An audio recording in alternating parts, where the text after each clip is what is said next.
নমস্কার, আমি রুম্পার হেসেলে তোমাদের সকলকে জানাই স্বাগত। আমি আবার একটি রেসিপি নিয়ে তোমাদের মধ্যে হাজির হয়েছি। আজ আমি চিংড়ি মাছের একটি রেসিপি তোমাদের মধ্যে শেয়ার করব। সেটা হচ্ছে চিংড়ি কড়াই ভাপা। তা এই চিংড়ি মাছের ভাপা আমরা সবাই করতে জানি, করতে পারি, তবে আমি কিভাবে করি সেটাই দেখার। আর এটা কিন্তু চিংড়ি মাছটা কিন্তু আমরা প্রত্যেকেই খেতে পছন্দ করি। চিংড়ি মাছ পছন্দ করে না এমন লোক কিন্তু খুঁজে পাওয়া বড় মুশকিল। তবে যদি ঠিক মতন করে এই রেসিপিটা তৈরি করা যায় তবে এই গরম ভাতের সঙ্গে ভীষণই ভালো লাগে খেতে, দুর্দান্ত স্বাদ হয়। তা আজকে আমি এই চিংড়ি ভাপাটা তোমাদের মধ্যে শেয়ার করব। প্রথম থেকে শেষ পর্যন্ত দেখার অনুরোধ রইল। খুবই সিম্পল একটা রেসিপি। ভালো লাগলে একটা লাইক করে দিও। তোমাদের একটা লাইক আমার জন্য অনেক কিছু। তাহলে চলো দেরি না করে রেসিপিটি শুরু করা যাক। দেখো, প্রথমে আমি একটি বড় বোল নিয়ে নিয়েছি। এবার আমি এই বোলের মধ্যে চিংড়ি মাছগুলোকে নিয়ে নিচ্ছি। চিংড়ি মাছগুলোকে ভালো করে কেটে ধুয়ে নিয়েছি, সম্পূর্ণ খোসাই আমি ফেলে দিয়েছি। এই যে দেখো, এইভাবে চিংড়ি মাছগুলোকে কেটে নিয়েছি। উপরের যে ভেতরে একটা শিরা থাকে নোংরা, সেটাও আমি বার করে নিয়েছি। এবার আমি এর মধ্যে দিয়ে দেব, প্রথমে দেব লবণ। আমি একবারেই পরিমাণ মতো লবণ দিয়ে দিচ্ছি। এবার দেব হলুদ গুঁড়ো,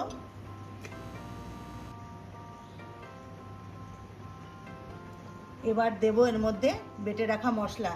এর মধ্যে আছে সর্ষে, সাদা সর্ষে, কালো সর্ষে, পোস্ত আর কাঁচা লঙ্কা, আর দিয়েছি এর মধ্যে হলুদ দিয়ে একটু পিষে নিয়েছি।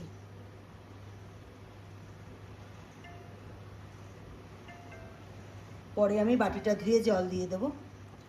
আর দিচ্ছি এর মধ্যে বেটে রাখা নারকেল।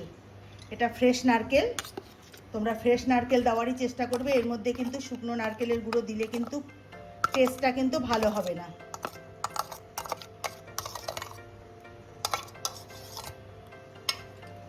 এবার আমি দেবো এর মধ্যে কাঁচা সর্ষের তেল। এটা কিন্তু বন্ধুরা খেতে ভীষণই ভালো হয়, গরম গরম ভাতের সঙ্গে আর কিছুই লাগবে না, এক পদ দিয়েই খাওয়া হয়ে যাবে। এবার আমি ভালো করে মিশিয়ে নেব।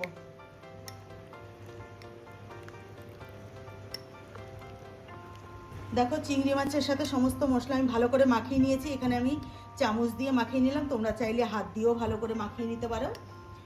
এবার আমি সিধা চলে যাব গ্যাসের কাছে। দেখো বন্ধুরা, আমি গ্যাস ধরিয়ে কড়াই বসিয়ে কড়াইতে সামান্য একটু তেল দিয়ে দিয়েছি, সর্ষের তেল।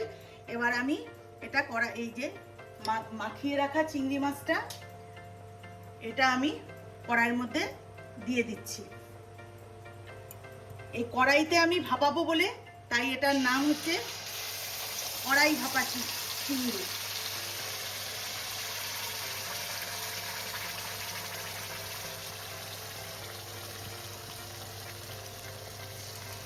এবার আমি এর মধ্যে দিয়ে দেব বাটি ধোয়া জলটা।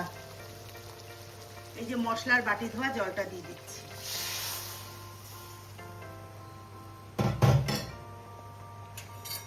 এবার আমি একটু নেড়ে দিচ্ছি।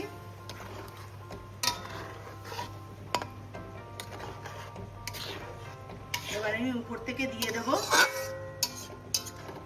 চেরা কাঁচা লঙ্কা।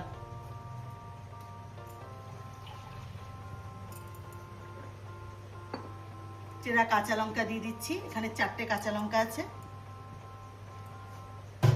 এবার আমি দিয়ে দেবো ওপর থেকে আরেকটু সর্ষের তেল, আর একটু ওপর থেকে সর্ষের তেল দিয়ে দেবো কাঁচা। আর এবার আমি ওই যে বাটিতে মাখিয়েছিলাম চিংড়ি মাছটা মশলা দিয়ে, সেই বাটি ধোয়া জলটা একটু দিয়ে দেবো। আমি এর মধ্যে এখন চিনিটা দিচ্ছি না, তবে সামান্য একটু চিনি আমি এর মধ্যে দেব। তাতে করে কি হবে, স্বাদের ব্যালেন্সটা ঠিক থাকবে। কিন্তু দেব একদমই সামান্য দেবো, কেননা নারকেলও মিষ্টি হয়, এই জন্য আমি চিনিটা সামান্য একটু দেবো, 2-4 দানা দেবো। একটু 2-4 দানা চিনি দিয়ে দিলাম। আমি কিন্তু এর মধ্যে আর কোনো জল দেব না। এবার আমি ঢাকনা দিয়ে ঢেকে আমি চিংড়ি মাছটা সিদ্ধ হয়ে আসা পর্যন্ত, আর জলটাও টেনে যাবে ততটুকুই আমি একটু ভাপিয়ে নেব। এবার আমি ঢাকনা দিয়ে ঢেকে দিলাম। এটা কিন্তু খুবই সহজ একটি রেসিপি, খেতে কিন্তু দুর্দান্ত, যে কেউ বানিয়ে নিতে পারবে। দেখো বন্ধুরা, ফিরে এলাম, ঢাকনাটা উঠিয়ে নিচ্ছি। দেখো আমি যতটা জল দিয়েছিলাম জলটা কিন্তু একদম টেনে গেছে। এইটুকু গ্রেভি আমি রাখবো, কেননা গরম ভাত দিয়ে খেতে গেলে, ভাতের সঙ্গে মেখে খেতে গেলে একটু গ্রেভির দরকার। গ্রেভি কিন্তু আমি এতটুকুই রাখবো। আমার হয়ে গেছে। এবার আমি একটু উপর থেকে কাঁচা সর্ষের তেল একটু দিয়ে দেবো। এটা কিন্তু ভীষণই ভালো লাগে।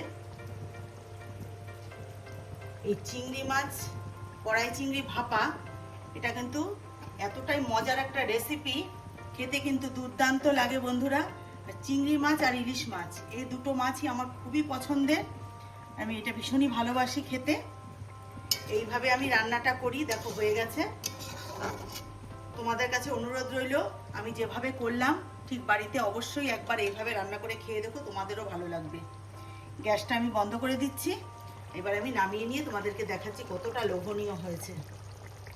দেখো বন্ধুরা, কড়াই চিংড়ি ভাপা আমার হয়ে গেছে। একটা প্লেটে আমি সার্ভ করে নিয়েছি। এটা গরম গরম ভাতের সঙ্গে অপূর্ব লাগে খেতে। তোমাদের কাছে অনুরোধ রইল, আমি যেভাবে রেসিপিটা তৈরি করেছি তোমরা ঠিক সেইভাবে রেসিপিটা বাড়িতে অবশ্যই একবার ট্রাই করে খেয়ে আমাকে কমেন্টস করে জানাবে তোমাদের কেমন লাগলো। আশা করছি তোমাদেরও ভালো লাগবে। তাহলে আমার এই রেসিপিটা যদি তোমাদের ভালো লাগে তাহলে একটা লাইক অবশ্যই করে দিও। আর আমার চ্যানেলে নতুন বন্ধু হয়ে থাকলে চ্যানেলটিকে সাবস্ক্রাইব করে নেওয়ার অনুরোধ রইল। যারা করে রেখেছো এই কাজটা তাদেরকে অসংখ্য অসংখ্য ধন্যবাদ। আর ফেসবুক থেকে যারা দেখছো, ফেসবুকের পেজটিকে কিন্তু অবশ্যই ফলো করে নিও। তাহলে আজকের মতনই বিদায় নিচ্ছি। ভালো থেকো, সুস্থ থেকো, নমস্কার।